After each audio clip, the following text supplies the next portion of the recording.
పావు బాజీ చేస్తున్నానండి. పావు బాజీకి బటర్ వేసుకొని జీలకర్ర వేసుకున్నాను. జీలకర్ర వేగాక తరిగి పెట్టుకున్న ఆనియన్స్ అండి చిన్నగా కట్ చేసుకున్నాను. ఇప్పుడు కొంచెం సాఫ్ట్ అవ్వాలండి ఆనియన్స్ అనేవి. అండ్ తరిగి పెట్టుకున్న క్యాప్సికమ్ అండి చిన్నగా కట్ చేసుకున్నాను, ఫాస్ట్గా ఉడుకుతాయి కదా అని. కొన్ని గ్రీన్ పీస్ కూడా ఇప్పుడే వేసేస్తున్నానండి, వేగాలి కదా, ఉడకాలి కదా.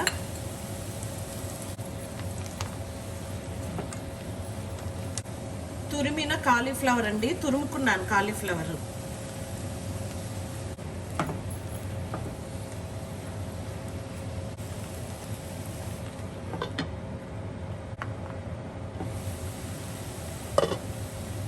కాసేపు అన్నీ మగ్గిపోయాక టమాటా కూడా వేస్తున్నానండి.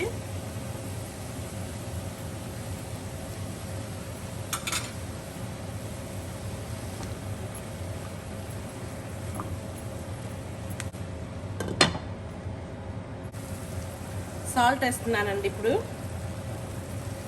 పసుపు కూడా వేస్తున్నానండి.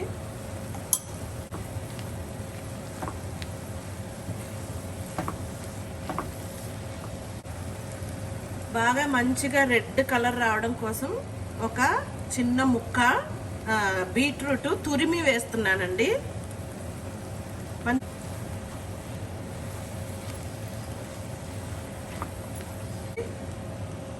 ఉడకపెట్టుకొని మ్యాష్ చేసుకున్న పొటాటో అండి.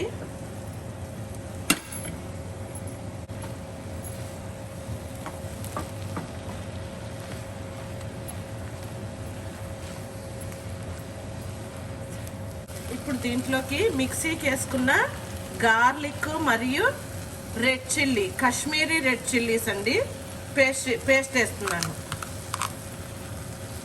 వాటర్లోని మెల్లిగా బాగా ఉడికించుకోవాలండి. ఇది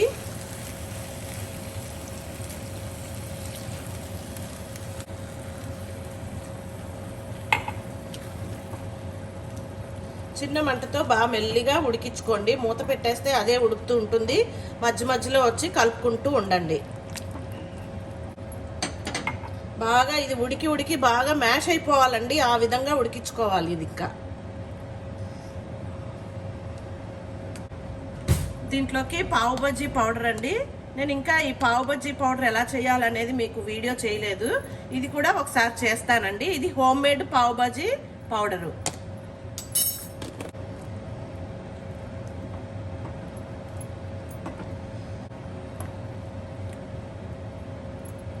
ఇంతేనండి, ఇంకా దీంట్లో ఏమీ వేసేది లేదు. ఇంక ఇప్పుడు ఇది బాగా ఉడికి మ్యాష్ అయిపోవాలి. అయిపోతే ఇంకా రెడీ అయినట్టే.